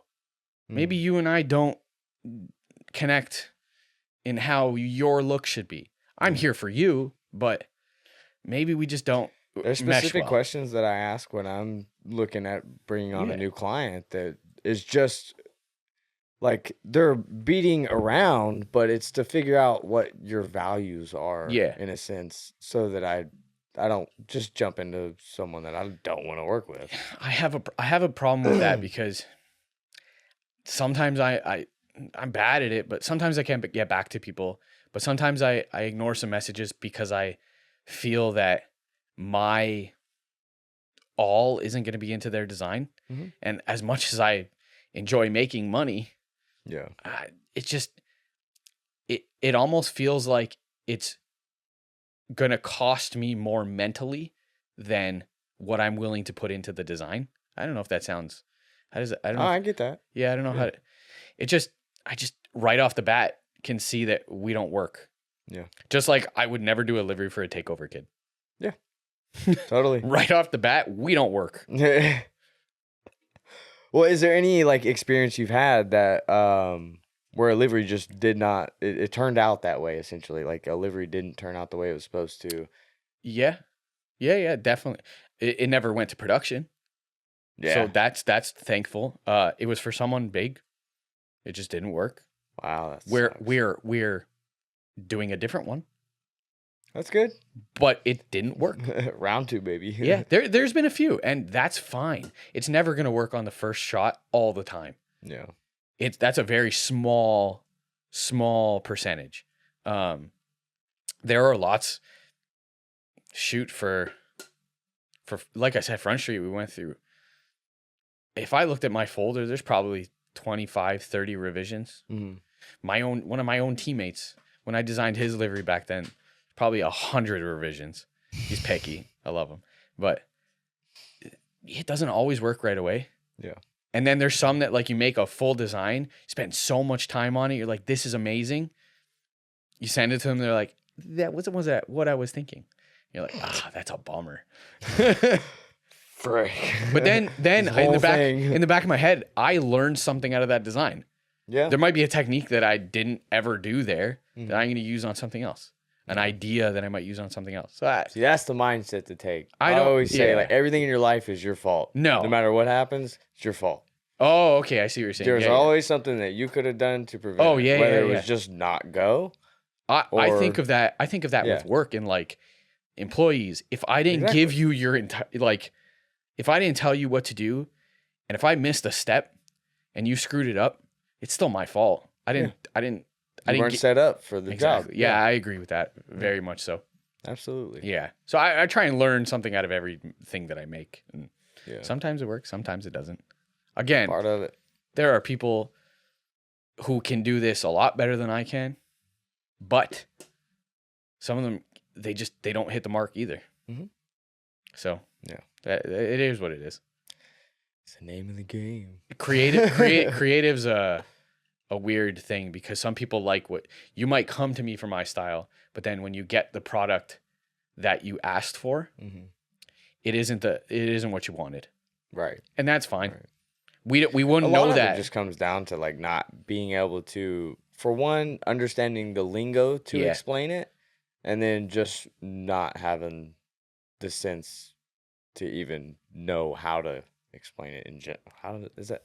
I'm doing it Yeah. right now. You know what I mean? Yeah. No, I get it. I deal with it all the time. Yeah. Yeah. Like, I'm trying to remember our full conversation on it, but you didn't really have specifics. No. But sometimes that works great. Sometimes it doesn't. Because, like, I'm going to use him as an example. It's hard to design for him. Really hard. Yeah. But then the next person is really easy. Yeah.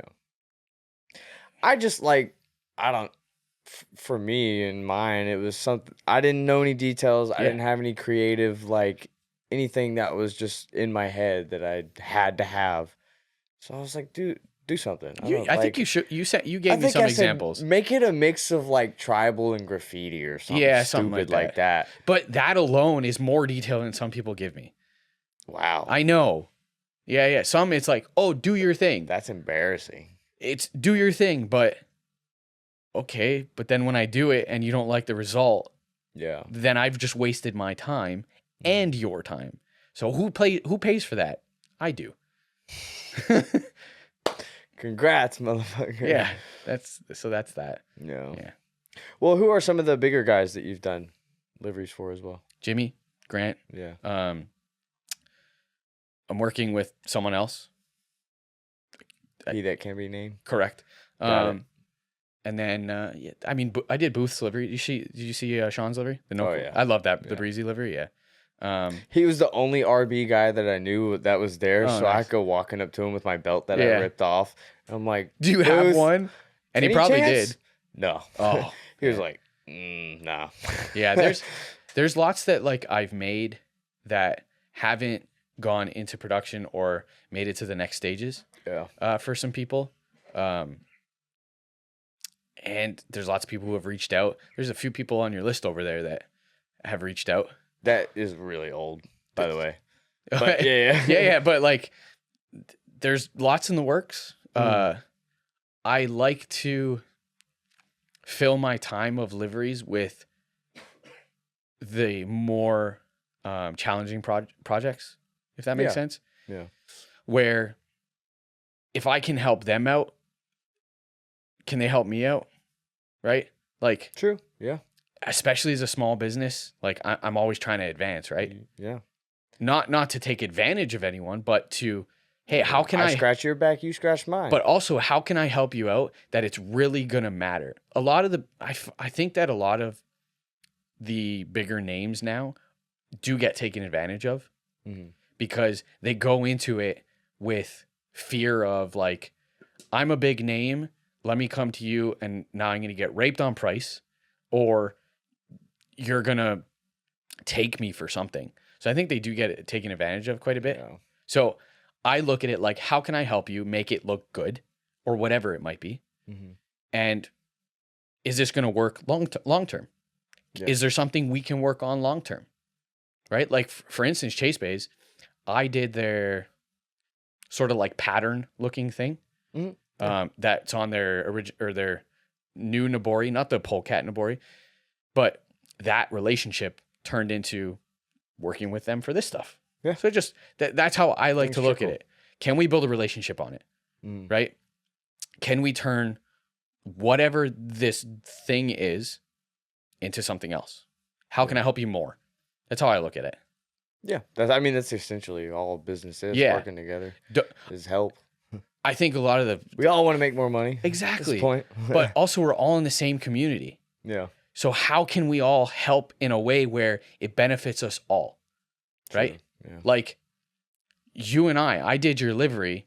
We didn't know each other, but you had the idea to message me and we chatted and it worked out Yeah. well.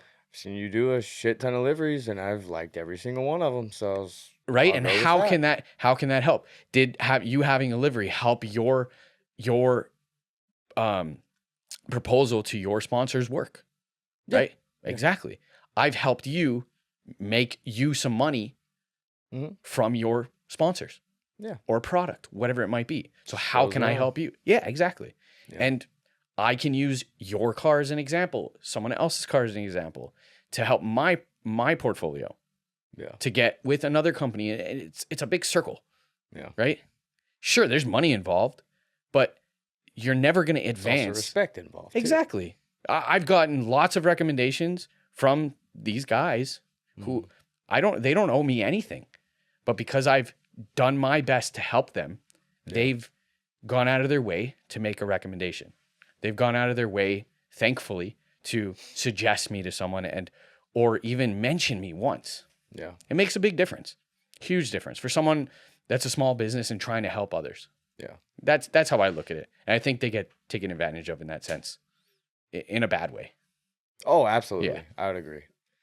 Well, is there anything that you feel we didn't touch on as far as liveries or any of the services that you offer that could be clarified or explained or just Yeah, I bring mean, up? not really. We talked about all the stuff I do, which Yeah. is great. I do liveries, stickers, decals. Like your stickers down there, like you didn't get them from me. I didn't even get them. Injuku did those. Oh, okay. So, but those They are just asked me a concept for one. those are a perfect example. So we print a lot of those. Mhm. Those are like the ones that just go all day. Yeah. So I love those because they're nice and easy. They help people out because they can sell them, right? I can sell them for a cheap price to you. Yeah, we print lots of stuff, decals, stickers, commercial stuff. Yeah. Right now I just spent a ton of time making a new site. So it's dsrstickers.com. So there's, like on Facebook, you get ads for sticker places to like buy stickers from, custom stickers. Yeah. So I made a site like that, but for our niche, our automotive scene, right? Like it should be easy. Yeah. So you go on, put in a size, put in a quantity, you get a price right away. Yeah. If you like the price, upload your artwork and that's it. You get a proof within 24 to 72 hours, Simple. sometimes less. You might even get it same day, depending on how big the workload is. And then that's it. That will show up at your door. Easy. That's cool. Super easy. Yeah. It doesn't matter That'll where make you, it efficient. yeah, On both ends. I tried to. It's just, getting that flow just to make it efficient and easy. Mhm. Yeah, that's it. Good shit. Yeah. All right. Well, you want to get into the last 3 questions then? Oh yeah, you do the last 3 questions. Yeah. Every time. Yeah. All right. Oh, hey, what? Sorry. I just thought of one. Okay. Where did Design Shop React name come from? So I don't think you've ever explained that before. no, and the people who understand the Japanese branding thing probably got it already, but like all it is just an overcomplicated name. Car Shop React is our drift team name. So it's myself and my friends. And when maybe when I was smaller in that sense, I might not have chosen this name. So Car Shop React and Design Shop React are 2 different things. Car Shop React is our drift team. Yeah. Design Shop React is me, my business, but it allows me to promote and utilize both. Yeah. For us as a team, for me as a design company, a design and print company. But if you go to Japan, all the shops are, one of my friends, Cutting Works Splash, right? Yeah. Cutting Works is, he does vinyl. He does exactly what I do in Japan, Splash. Yeah. Splash is his word, right? That's So it's funny, like, dude. it's just those things. Car Shop Glow, right? Like it's a Japanese thing. I don't know. That's where my inspiration is from. So I want to stay true to it. And I stole our team name. Helps the essentially. brand identity. Yeah. Of course. I Yeah, like get it. That. That word resonates with me, Yeah. with us. So it's a good word. It worked with design. I like the overcomplication of it. I like how to make the logo out of it. Yeah. Yeah, that's where it came from. Well, solid. Yeah. All right. Well, that's all I had. We'll jump into the 3 questions. I'm glad I remembered that one because I wanted to ask. Yeah. But if you could build your dream drift car with parts from Injuku, what car would it be, and what parts would you put on it? It would still be an S15. Nice. I feel like that's my car. Whether it's one of them or 5 of them, that's my car. And parts from Injuku, I mean, they sell a lot of stuff. Yeah. And honestly, it'd probably be. Do they sell HKS stuff? I might be wrong. I don't know. Think so. I'd go with Cut like. that out if I'm wrong. I'd do a 2.2 stroker. Make it a well-built motor. Mm.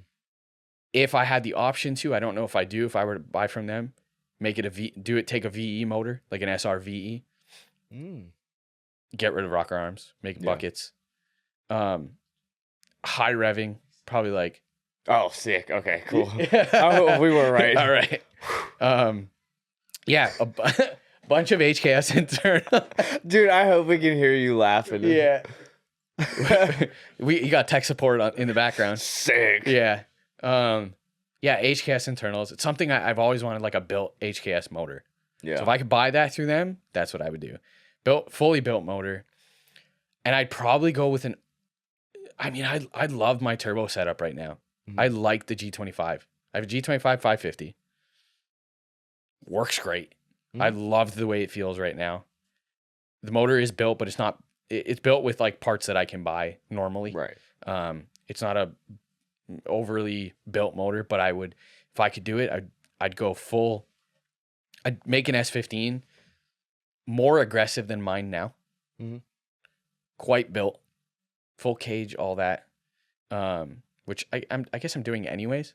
Yeah. But yeah, S15, full HKS built motor, whatever parts I can get from them, and yeah, that's pretty much it. Sick. It would still be an S15. I think that's just. I love that. Yeah. Staying true to it. It seems like it's. If you already got your dream car, then why venture out? Well, I mean, there are other cars. I want like a 110. Yeah. A Verosa, because they're so ugly that they're good. I love it. I would want one. I've never drifted a JZX. How do you guys say it? A JZX. Yeah. We say it like imbeciles. JZX. I say 350Z though. Or Wait, what? Yeah. Wow. I don't know. It's weird. I switch have between a the two. 250Z. 250Z. Yeah. I yeah, because of the RB. Yeah, I switch between the two letters. I don't know why. That's funny. But a JZX. We spend too much time here. That's why. I think that's what it is. I would do a 110. If I wasn't going for like maybe not a drift car, I'd do like a cool street 110 Verosa. I love the like open holes in the grill. Nice. I don't know. They're so ugly, but they look so good. And they sound awesome for somehow all the time. I kind of agree with you.